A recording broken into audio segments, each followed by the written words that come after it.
حدیث نمبر 41 ہے، بیوی کی جنت و جہنم کا دار و مدار شوہر پر ہے۔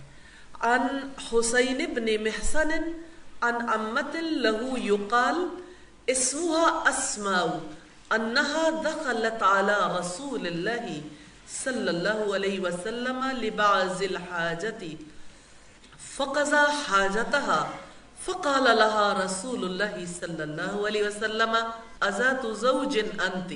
قالت نعم۔ قال كيف انت له؟ قالت ما الوه الا ما عجزت عنه۔ فقال رسول اللہ صلی اللہ علیہ وسلم انظری این انت منه فانه جنتك ونارك۔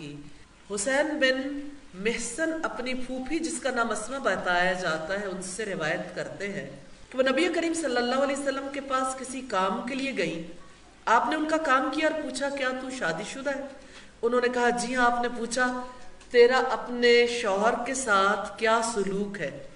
انہوں نے کہا میں اس کے حق میں کوئی کوتاہی نہیں کرتی مگر جو میرے بس میں نہ ہو۔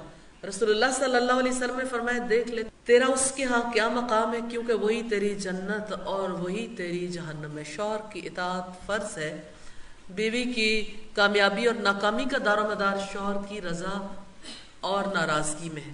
اب یہاں یہ جو بات ہے نبی صلی اللہ علیہ وسلم نے توجہ دلائی کہ وہی تیری جنت اور وہی تیری دوزخ ہے، اس اعتبار سے کہ عورت مرد کی اطاعت کرے گی تو جنت کے حصول کے لیے اور اس کی نافرمانی سے بچے گی تو جو دوزخ سے بچنے کے لیے۔ تو الحمدللہ رسول اللہ صلی اللہ علیہ وسلم کے سمجھانے کا طریقہ کار ایسا ہے جس کی وجہ سے قبولیت دل کے اندر آتی ہے الحمدللہ۔